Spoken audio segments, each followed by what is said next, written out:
এই যে আন্তর্জাতিক যে চাপ, সেই চাপ সরকারকে কতখানি বিচলিত করছে এবং সেখান থেকে মুক্তির উপায় কি? অনেকে বলছেন যে যেসব ঘটনা, বিশেষ করে অপরাধ, খুন, গুলি, সেগুলোর একটা দৃশ্যমান তদন্ত এবং বিচার খুব জরুরি সেটির জন্য। এখানে আসলে মাননীয় প্রধানমন্ত্রী বঙ্গবন্ধু কন্যা মানে তিনি একটা অসহায় অবস্থার মধ্যে পড়েছেন। তার এজ, তার অভিজ্ঞতা, তার নেম, তার ফেম বা তাকে যেভাবে সম্মানিত করা হয়েছে, এখন এই জায়গাতে তাকে সাহায্য করার জন্য যে পলিটিক্যাল হাতগুলো দরকার ছিল এই মুহূর্তে, আমি তার পাশে ঠিক ওইরকম পলিটিক্যাল কোনো হাত দেখছি না যে হাত দিয়ে এই মুহূর্তে সরকারের যে চলমান সমস্যাগুলো সমাধান করা যেতে পারে। ফলে এই সমস্যাটাগুলো অ্যাবসলিউটলি ঘুরে ফিরে দায় দায়িত্বটা এককভাবে প্রধানমন্ত্রীর হাতে, মাথার উপর, ঘাড়ের উপর এই চাপগুলো পড়ছে, যেটি এই মুহূর্তে এককভাবে তার পক্ষে নিষ্পত্তি করা সম্ভব নয়।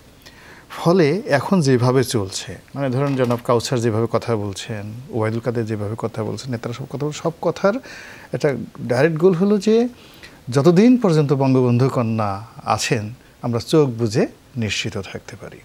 কিন্তু তারও তো একটা সীমাবদ্ধতা আছে, একটা লিমিটেশন আছে, সব কিছু আছে। তো সেই জায়গাটা না করে প্রত্যেকটা মানুষই ঘুরে ফিরে তার উপর দায়িত্ব দিচ্ছে। এক, দুই নম্বর হলো প্রতিটি মানুষ বসে আছে যে উনি কখন কমান্ড করবেন। যেমন আইনমন্ত্রী, তাকে বলা হলো জামাত কবে নিষিদ্ধ হবে, তিনি কোনো মন্তব্য না করে যেটা বললেন যে আমি প্রধানমন্ত্রী দ্বারা নির্দেশিত হয়েছি আগামীকালের, মানে খুব দ্রুত প্রধানমন্ত্রী বলেছেন দ্রুত করার জন্য, আমাদের একদম শেষ সময়, হ্যাঁ আগামীকালের মধ্যে। তো উনি বলেন যে আগামীকাল কি এটা হবে, সাংবাদিক বলেন যে ইনশাআল্লাহ হবে। তো দেখুন এত বড় একটা গুরুত্বপূর্ণ সিদ্ধান্ত, এক্সিকিউটিভ সিদ্ধান্ত, সেই ব্যাপারে একজন আইনমন্ত্রী, তার কাছে মনে হলো সে শুধু প্রধানমন্ত্রীর একটা কমান্ড ফলো করার জন্য চেষ্টা করছেন। আসলে এই মুহূর্তটা আসলে সবাইকে অ্যাক্ট করতে হবে, প্রোঅ্যাক্টিভ হতে হবে।